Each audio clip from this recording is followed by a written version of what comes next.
Aupa, ondarribi, kaixo denoi, zer moduz?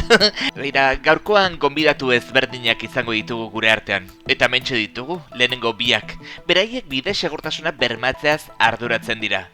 Kaixo, Laura eta Ane, ongi etorri.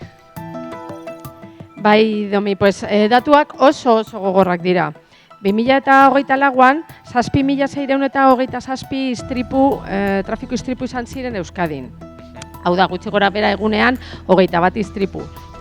Gorka, ze ibilgailu mota gidatzen duzu zuk?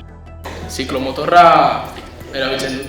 Ja, badira urte asko ja, 18 urteko gazte batek kostakalean sartzea zijoala bere lagunaren motorrarekin, abiadura handiz zijoan, eta kurba bat eman zuen, eta bigarren kurban autobus baten kontra eman zuen. Gazte honek motorraren kontrola zeharo galdu eta lurrera erori zen. Han, bere lagunaren motorra eta kasko hori, azken bidai horren testigu izan ziren.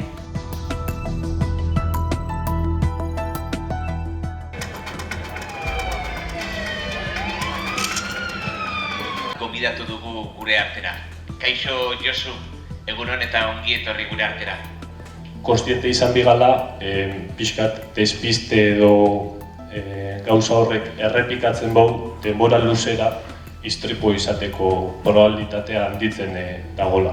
Adibidez, mugikor hartzearena edo pare bat zerbezakin kotxe hartzearena eta bar.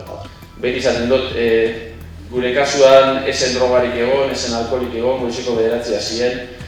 Ez dakigu egia esan zergaitik gertatzen istripua, baina kotxeak bazen bakoitzan denok konturatzen gara, zen nolako deskuidak egiten ditugun, askotan, gutxien espero dugunean, bai telefonoa, bai irratia, bai beste pila bat gauza, eta zen distrakzioarekin horrelako zerbait egiten dut,